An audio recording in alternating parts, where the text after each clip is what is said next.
하나님의 말씀 마가복음 8장 14절로 26절 한 절씩 우리가 교독하도록 하겠습니다. 제자들이 떡 가져오기를 잊었음에 배에 떡 한 개밖에 그들에게 없더라.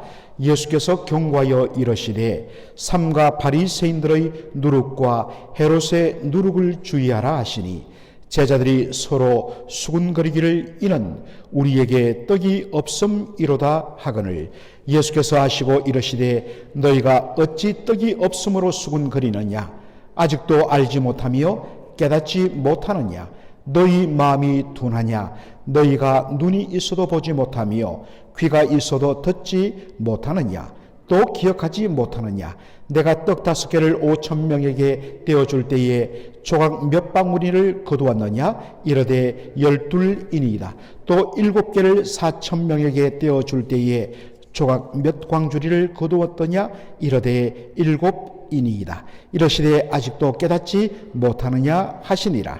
베세다의 이름에 사람들이 맹인 한 사람을 데리고 예수께 나와 손대시기를 구하거늘 예수께서 맹인의 손을 붙잡으시고 마을 밖으로 데리고 나가사 눈에 침을 뱉으시며 그에게 안수하시고 무엇이 보이느냐 물으시니 쳐다보며 이르되 사람들이 보이나이다 나무 같은 것들이 걸어가는 것을 보나이다 하거늘 이에 그 눈에 다시 안수하시매 그가 주목하여 보더니 나아서 모든 것을 밝히 보는지라. 다같이요 예수께서 그 사람을 집으로 보내시며 이르시되 말에는 들어가지 말라 하시니라. 아멘. 오늘 저는 눈이 열려야 라는 제목으로 마가복음 8장 14절로 26절을 살펴보고자 합니다. 여러분, 이 마가복음을 보면 특별히 배라는 단어가 굉장히 주목됩니다. 예수님께서 갈릴리 호수를 중심으로 사역을 하셨기 때문에 사람들이 많이 몰려왔습니다. 얼마나 많은 사람들이 호수변으로 몰려왔든지 한 10,000명 이렇게 몰려오면 앉을 곳이 없었습니다. 그래서 예수님께서는 언제나 그 주변에 있는 물고기 잡는 배를 요청해서 그 배 위에 타시고 무태서 호수 안쪽으로 들어가신 후에 그 안에서 밖을 향하여 말씀을 전하시고 했습니다. 그리고 갈릴리 지역을 1년 반 다니면서 예수님이 공생애를 시작하는데 그 수많은 동네를 다 살피기 위하여서 이동수단으로 예수님이 늘 이용하셨던 것이 바로 배였습니다. 자, 우리 어제 본문 마가복음 8장 10절을 보면 곧 제자들과 함께 배에 오르사 달마누다 지방으로 가시니라 라고 되어 있습니다. 예수님께서 바로 이 본문 앞에 보면 예수님께서 갈릴리 호수 동편 지역으로 와서 거기서 수많은 사람들을 향하여 말씀을 전하시고 그리고 그들에게 보리떡 7개와 물고기 2마리로 7병2호로 4,000명, 남자만 4,000명을 먹이시는 이적을 베푸셨습니다. 바로 이 갈릴리 호수 동편에서 말씀을 전하시고 그 다음에 예수님께서 무리를 흩어보내시고 다시 배에 오르셔서 어디로 갔느냐? 마가단 지경으로 가시니라. 우리 마가복음에는 달마누다라 되어 있는데 같은 사건을 기록한 마태복음 15장 39절에는 마가단 지역으로 가셨다라고 되어 있습니다. 그래서 우리가 지도를 보면 마가단이 어디냐? 자, 예수님께서 갈릴리 호수 동편에서 배를 타시고 마가단, 바로 갈릴리 호수 반대편에 있는, 여러분 저 폭이 가장 넓은 폭은 약 12km 정도 됩니다. 그것을 배를 타시고 건너신 것입니다. 그래서 신속히 이동하여 그곳에서 또다시 하나님의 말씀을 전하신 것을 보게 됩니다. 그런데 여기서 만난 예수님이 배에서 내리자마자 어제 본문에 보니까 바리새인들이 예수님을 힐난합니다. 예수님을 책망했다는 것입니다. 예수님을 시비 걸었다는 것입니다. 이유는 왜일까? 여러분, 예수님이 어디에서 오셨다고요? 바로 갈릴리 호수 동편에서 예수님 오셨습니다. 여러분, 지금 지도를 보고 있는데 이 중앙 지역으로 파란 선이 위에서 아래로 내려오는데 요단강입니다. 그리고 북쪽에는 조그마한 호수, 사실은 큽니다. 그게 갈릴리 호수입니다. 갈릴리 호수는 북과 남의 그 길이만 해도 약 23km가 되고, 그리고 동서의 폭만 해도 넓은 곳은 12km가 되는 어마어마한 규모인데 지도상으로는 작게 묘사되어 있고, 그리고 쭉 밑으로 내려오면 바로 소금바다인 염해, 바로 사해가 밑에 있습니다. 바로 갈릴리 호수와 사해 그 사이에 여러분 보시면 데가볼리라고 되어 있죠. 이 데가볼리는 두 단어의 합성어입니다.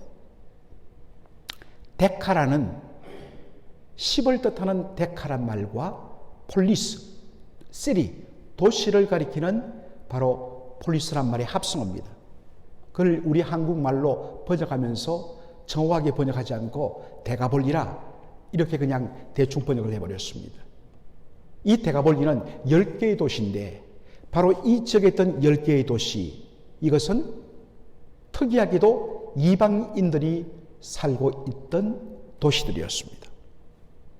거기서 예수님께서 말씀을 전하시고 3일 동안 말씀을 전하시는데 먹을 것이 떨어지자 그들을 긍휼히 여기셔서 떡 7덩어리와 물고기 2마리로 예수님 4,000명, 남자만 4,000명 먹이십니다. 떡을 먹이시다는 것은 하늘의 만나, 즉 천국 잔치에 그들을 참여시킨다는 상징적인 의미가 있습니다. 그런데 이 데가볼리 사람들이 누구라고요? 이방인들입니다. 바로 그렇게 하고 예수님 배를 타고 건너편 달마누다, 즉 마가단으로 오셨을 때 거기는 유대인들이 사는 곳입니다. 바리새인들이 예수님을 힐난합니다. 꾸짖고 책망합니다. 아니, 어떻게 이방인들에게 저 놀라운 은혜를 베풀 수 있는가? 그들은 하나님의 은혜를 도무지 받을 수 없는, 받을 자격이 없는 자들에게 왜 은혜를 베푸냐고. 여러분, 그래서 예수님을 힐난한 겁니다. 오직 하나님의 은혜를 맛볼 수 있는 것은 우리 혈통적으로 유대인밖에 없는데 왜 그렇게 오지랖 넓게 이방인들에게 은혜를 베푸느냐는 것이었습니다.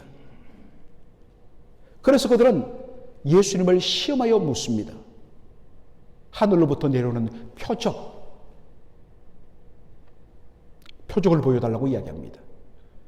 표적이라는 것은 바로 하나님이 보내신 메시아이심을 보여주는, 표시하는 그러한 이적을 뜻합니다.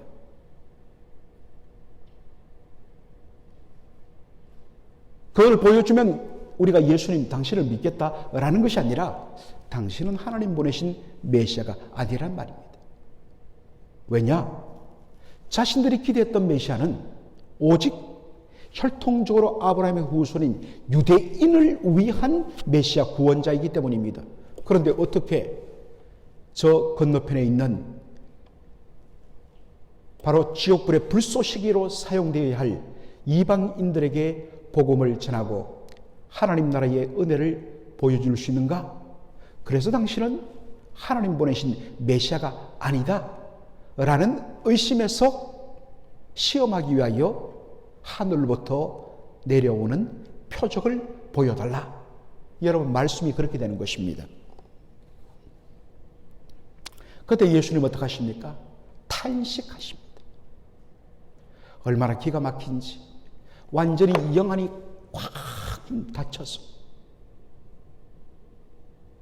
하나님께서 구약을 통하여 끊임없이 약속하신 하나님의 그 놀라운 plan of salvation, 구원의 계획을 전혀 모르고 오직 우리끼리, 우리 혈통끼리 다쳐버린 그들의 모습을 보고 예수님 탄식하십니다.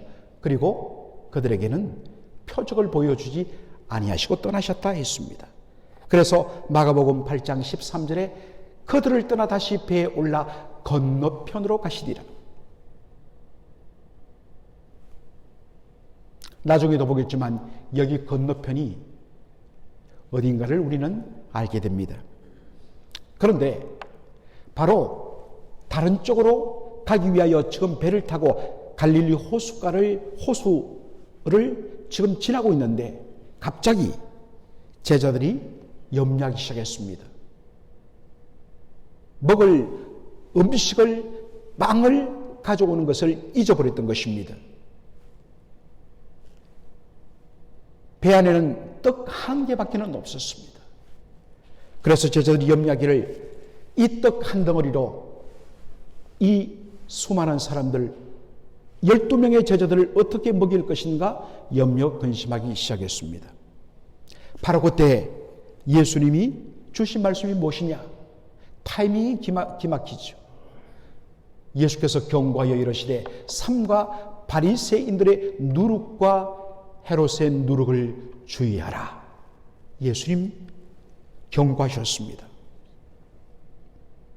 오늘 본문에 보면 바리새인의 누룩, 이스트, 여러분 빵을 부풀게 만드는 이스트, 누룩이죠.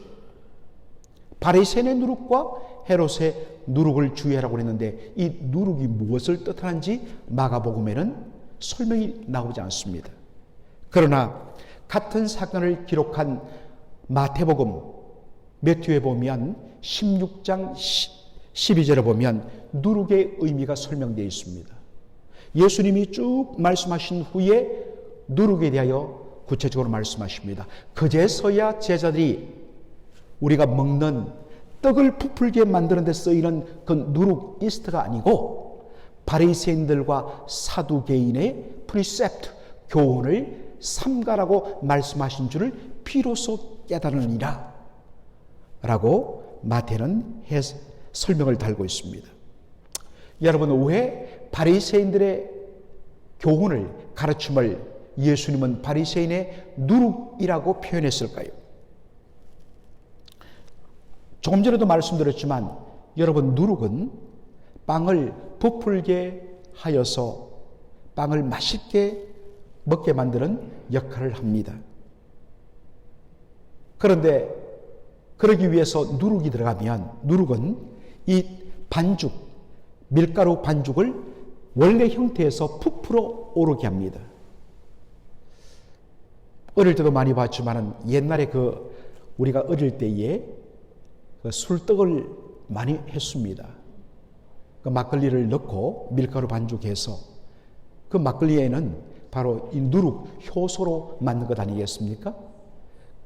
그래서 요즘처럼 뭐 랩이 있었던 것도 아니고 천에다가 그렇게 쓱 반죽한 그릇을 덮고 그것을 어디에 둡니까? 따뜻한 그 뜨끈뜨끈한 온돌방 아랫목에 묻어두고 이불을 덮습니다.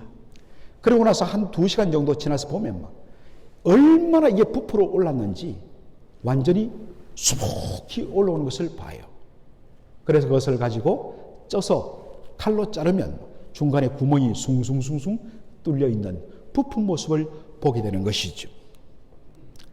바로 이처럼 누룩은 본래의 반죽을 부풀어 오르게 하는 그 형태를 변질시키는 그러한 특질이 있습니다. 그래서 바로 이 누룩을 히브리 사람들은 죄악으로 빗대어서 설명했습니다.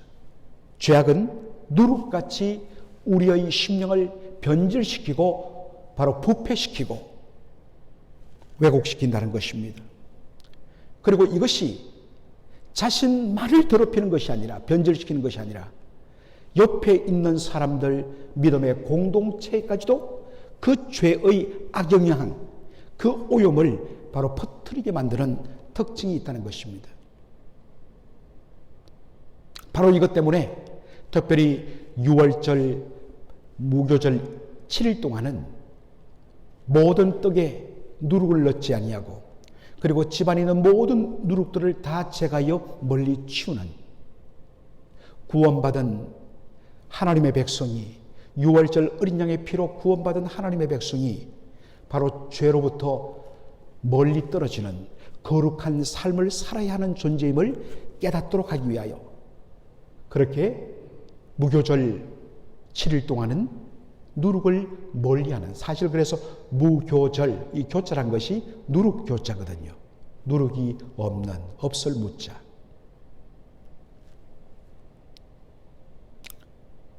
바리새인들의 가르침, 이 바리새인의 가르침은 하나님의 말씀을 철두철미하게 지키는 것처럼 보이지만 사실은 하나님께서 원래 말씀하신 하나님의 말씀 오리지널 미닝과 오리지널 인텐트, 하나님의 원래 의도를 왜곡시키고 변질시키고 사람의 생각을 섞어 넣어버린 그런 변질된 가르침이라는 것입니다. 그것들이 어떤 영적인 어떤 경건이란 이름을 가장하여서 완전히 당시 2000년 전 유대 사회를 영적으로 지배해버려 버렸습니다. 그래서 예수님 말씀하십니다. 너희들은 바리새인들의 누룩, 바리새인들의 가르침을 주의하라, 삼가라고 말씀하신 것입니다.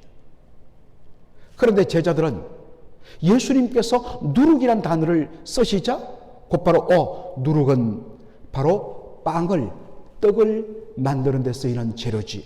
아이고야, 우리가 지금 먹을 것을 깜빡하고 챙겨오지 않고 빵 한 덩어리만 배에 있는데 예수님 그것을 지금 책망하는갑다 싶어서 아이고, 우리가 안 갖고 온 것을 예수님이 지금 지적하시는구나, 이렇게 생각한 겁니다. 여러분, 제자들의 이 염려하고 탄식하며 수군거리는 소리를 들었을 때 예수님 심정이 어떠했을까요? 참 기가 막혔을 것입니다. 지금 예수님은 먹는 떡에 대해서 말씀하시는 것이 아니라 바리새인들의 잘못된 교훈을 주의하고 삼가라고 말씀하신 것인데, 그런데 주님과 늘 함께하며 이제 말씀을 통하여 눈이 열리고 귀가 열리고 바른 판단 기준들이 어느 정도 형성되었다고 생각한 제자들조차도 가장 기본적인 이러한 말씀조차 분별하지 못하고서 엉뚱하게 오해하는 것을 보셨기 때문입니다. 그래서 예수님이 제자들에게 뭐라고 말씀하십니까? 자, 18절 보시면 너희가 눈이 있어도 보지 못하며 귀가 있어도 듣지 못하느냐, 또 기억하지 못하느냐 라고 말씀하십니다. 여러분, 여기에 눈과 귀는 우리의 이 피지컬 아이와 이 이열, 그것을 가리키는 것이 아닙니다. spiritual eyes, 영안을 뜻하는 것입니다. 영적으로 하나님의 뜻을 볼 수 있는 눈과 하나님의 말씀을 분별할 수 있는 귀가 어떤 의미에서는 온전히 열리지 않고 아직도 막혀있는 제자들의 모습입니다. 예수님을 만났고 예수님과 함께 다니면서 늘 예수님 곁에 서서 예수님이 사람들에게 전하는 천국 복음을 그들은 반복적으로 들었습니다. 그래서 이제 어느 정도 눈이 열렸다고 생각했습니다. 그런데 반쯤 정도 열렸어. 뭔가 듣기는 들리고 뭔가 보기는 보는데 아직도 희미하고, 그래서 예수님이 지금 바리새인의 교훈을, 바리새인의 누룩을 삼가라는 말씀이 먹는 떡, 빵에 관한 말씀이 아닌 것을 알려주기 위하여 예수님 뭐라고 이야기하십니까? 얘들아, 너희들이 보았지 않느냐? 내가 보리떡 5개와 물고기 2마리, 그래서 5병이어 떡병자를 씁니다. 떡 5개와 물고기 2마리로 내가 몇 천 명 먹었느냐? 남자만 5천 명 먹이고도 얼마 남겼지? 12바구니 남겼습니다. 그러면 그 일이 갈릴리 호수 서쪽 유대인의 지역에서 일어났다면 바로 앞에 있던 갈릴리 호수 동편 데가볼리 지역 이방인의 땅에서 내가 보리떡 7개로 몇 명 먹였지? 남자만 4,000명입니다. 그러면 얼마나 남겼느냐? 먹고 남은 것이 너무 풍성해서 모아보니까 7바구니나 되었습니다.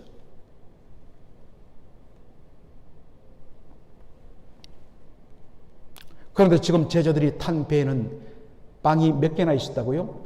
단 1개였습니다. 그것으로 족합니다. 무에서 유를 창조하시는 전능자 주님께서 없는 것에서도 그들에게 필요한 것들을 공급하실 수 있는 능력의 주님이신데 이 떡 한 덩어리로 12명의 제자들을 왜 먹이지 못하겠느냐 하시는 것입니다. 어떤 주석가들은 이 배 안에 있는 떡 하나를 바로 예수님을 상징한다고 봅니다. 주님만 있으면 충분한 것입니다. 우리에게 주님만 있으면 충분한 것입니다. 그런데 우리는 주님 플러스 알파를 자꾸 구합니다.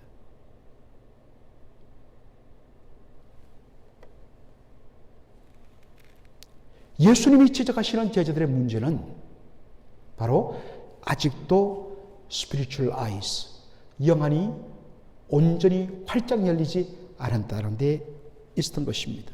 여러분, 이 배에서 이 이야기들이 주고받는 사이에 배가 바로 갈릴리 호수 건너편에 도착하는데 그 건너편이 어딨냐?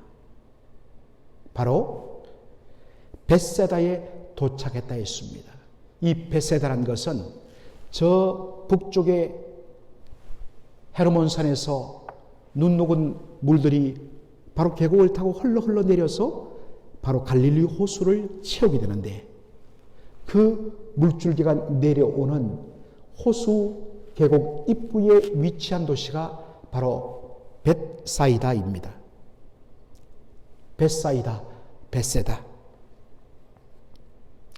여기에 오신 이유는 우리가 이제 그 다음 본문에 나오는 것처럼 그 북쪽에 있던 바로 가이사라 빌립보 가이사라에 예수님 가기 위하여 배를 타고 마가단에서 바로 벳세다로 배를 타고 빨리 이동하신 것입니다.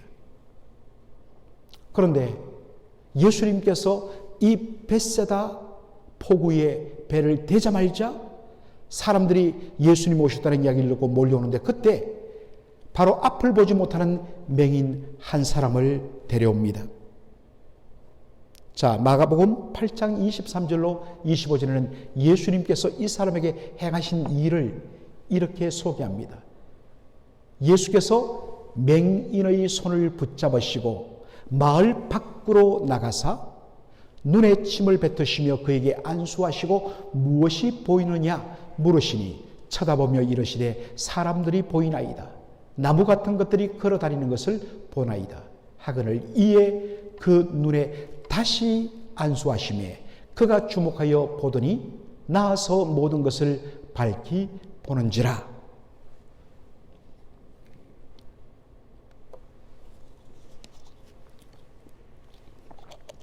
예수님이 앞을 못 보는 이 사람을 따로 데리고 나가서 먼저 그의 눈에 안수를 하십니다.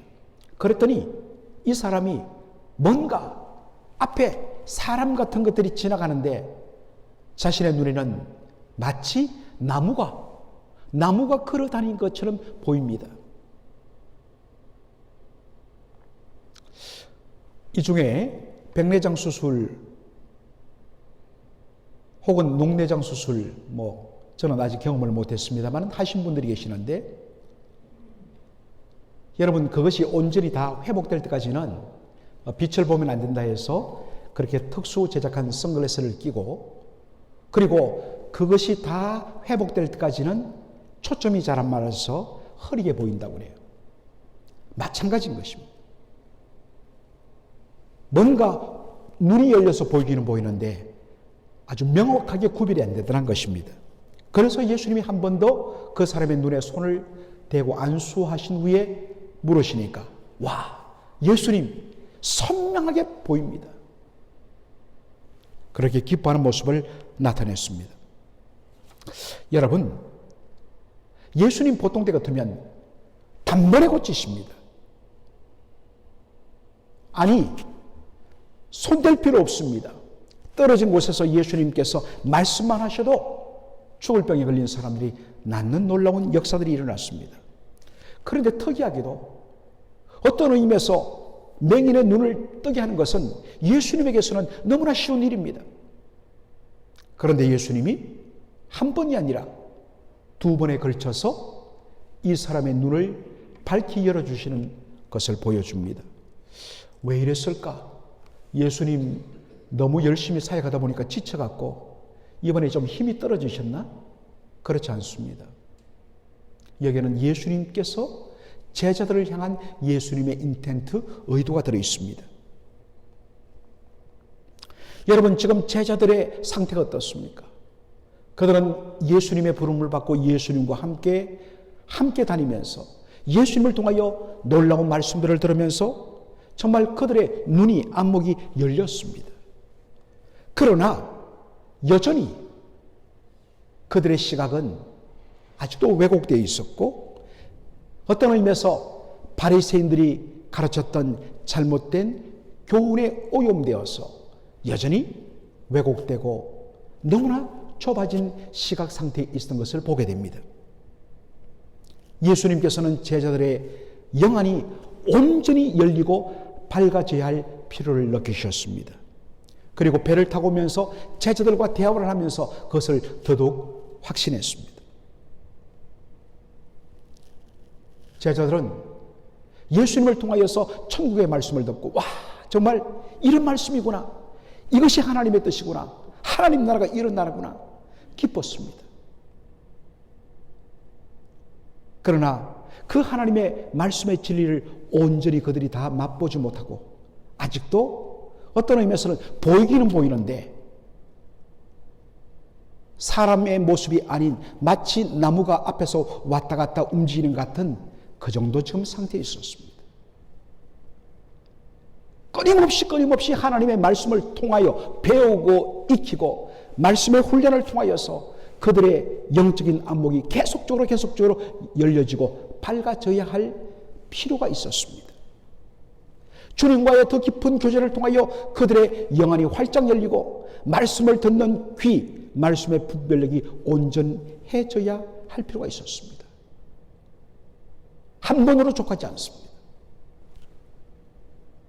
이것을 알려주기 위하여 예수님은 두 단계에 걸쳐서 맹인의 눈을 처음에는 조금 열어주시고 그리고 한 번 더 안수를 통하여 그 눈을 밝히 열어주시는 방식을 택하신 것입니다. 사랑하는 성도 여러분, 여러분께 묻습니다. 이 새벽에 우리 교회 성도들의 많은 분들이 지금 집에 계시는데 여러분들은 이렇게 비를 뚫고 예배당에 오실 만큼 참 은혜를 사모하는 분들입니다. 여러분 예수 믿은 지 어떤 분은 모태생에 나서 한평생, 어떤 사람들은 중간에서 몇십 년, 어쨌거나 굉장히 오랜 시간 예수를 믿고 말씀을 배웠습니다. 지금 여러분들의 영적인 안목은 어떻습니까? 어느 정도 열려 있습니까? 여러분의 귀는 어느 정도 들을 귀를 가지고 있습니까? 여전히 하나님의 진리의 말씀 가운데 진리가 너희를 자유케 하리라는 말씀 가운데 진리로 자유하고 그 진리로 배부르고 그 진리로 우리의 잘못된 편견과 왜곡된 관습들을 다 걷어내고 말씀의 은혜 가운데 더 깊은 곳으로 분별하며 들어가는 것이 아니라 여전히 대도로 내려오던 그러한 전통과 지극히 인간적인 관습들, 그것이 진리인 양 붙들고 그 관점으로 사람들을 바라보고 그 관점으로 섬기고 여러분, 열리긴 열렸지만은 아직도 희미한 그런 눈을 가지고 여러분 살고 있지 않습니까? 제가 대화해보고 또 함께 일해보면 그걸 볼 때마다 너무 안타까워요. 한 번 더 안수받아야 됩니다. 멈추지 말아야 됩니다. 하나님의 말씀의 훈련을 받아야 됩니다. 거듭된 말씀의 훈련을 통하여서 눈이 열려야 됩니다. 한 번 기도했다. 나 옛날에 은혜 처음 했어요. 그것은 과거의 은혜입니다. 은혜는 날마다 바로 오늘의 은혜, 데일리 그레이스가 필요합니다. 기도해야 합니다. 기도로 모이라면 기도해야 되고, 말씀의 훈련을 받자면 훈련 받아야 되고, 매일매일 말씀을 묵상하여서 나의 눈에 비늘을 벗기고 흐릿해진 눈이 활짝 열리는 성령의 은혜를 날마다 경험해야 합니다. 그것을 통하여서 철도철미하게 오직 우리 주님의 온전하신 영광만을 바라봐야 합니다. 히브리서를 우리가 보면서 지금 계속 수요 예배 때 히브리서를 보는데, 히브리서 5장에 보면 멜기세덱에 대해서 이야기하다가 히브리서 저자가 중단합니다. 왜냐하면 멜기세덱에 대해서 이 히브리 유대인 성도들이 몰랐다는 것입니다. 더 이상 설명이 안 진행되니까 그가 잠시 중단하고 책망한 말씀이 나옵니다. 히브리서 5장 12절에 때가 오래되었으므로, 믿은 지가 너무 오래되었기 때문에, 아니 엄마 뱃속에서부터 유대인으로 태어나고 회당에서 말씀을 배웠기 때문에, 그리고 이제는 사도들을 통하여서 초대교회 말씀의 정도를 통하여서 오랫동안 말씀을 배우고 신앙생활함으로 너희가 마땅히 남을 가르치는 선생이 되어야 할 텐데, 너희가 다시 하나님의 말씀의 초보, 가장 베이직한 것, 정말 말씀의 ABCD 알파벳 ABC, 그것도 다른 사람에게 다시 가르침을 받아야 할 처지니, 지금 자라서 단단한 음식을 먹고 소화시키고 몸이 더 자라야 되는데, 아직도 예수 믿고 은혜 받은 지 20년, 30년, 40년 되었는데 아직도 말씀을 소화 못해서 베이비가, 어린아이가 겨우 젖이나 먹고 그 다음에 소화되도록 그 밥풀을 갈고 갈아서 부드럽게 소프트푸드로 만들어서 주는 이유식, 겨우 그런 것이나 소화시킬 수 있는 그런 정도에 머물고 있다고 책망을 합니다. 사랑하는 성도 여러분, 말씀의 훈련, 은혜를 사모하고 주 앞에 나가는 것, 여러분 지금 어느 단계에서 멈췄습니까? 여러분이 다시 눈이 열려야 됩니다. 다시 은혜의 자리로 돌아가야 됩니다. 정말 하나님 앞에 서는 그날까지 주여 내 눈을 열어주옵소서, 내 귀를 열어주옵소서. 그리고 끊임없이 엎드려야 됩니다. 끊임없이 사모하는 저와 여러분 되기를 주의 이름으로 축원합니다. 아멘. 살아계신 우리 아버지 하나님, 오늘 마가복음 8장에 있는 말씀을 통하여서 예수님께서 제자들이 아직도 눈은 열려있고 말씀을 듣는 귀는 열려있지만 온전히 열리지 않아서 엉뚱한 소리하고 왜곡되이 받아버리는 그런 모습을 보시며, 예수님이 바로 맹인을 눈을 열어주는 과정을 통하여서 다시 한 번 더 제자들이 온전한 대로 나가야 되며 온전히 눈이 열려야 되며 귀가 열려야 됨을 보여주신 것을 다시 한 번 더 확인했습니다. 주여, 지금 우리의 형편과 상태는 어떤지요? 나는 이만하면 됐다 라고 하는데, 주여, 주님 보시기에 여전히 조금 열리고 나머지는 아직도 꽉 막혀버린 그런 귀, 그런 눈을 갖고 있는 것은 아닌지, 주님이여 다시 은혜의 자리로 돌아오게 하여 주옵소서. 말씀을 통하여, 기도를 통하여, 성령의 은혜를 통하여서 우리의 눈이 더 활짝 열리고 귀가 열리게 하여 주시옵소서. 겨우 열어놓았던 눈과 귀가 또다시 닫히려고 하고 있습니다. 주여, 몸부림치게 하여 주시고 더 은혜의 깊은 곳으로 나가는 우리 모든 성도 되게 하여 주시옵소서. 예수님의 이름으로 기도하옵나이다. 아멘.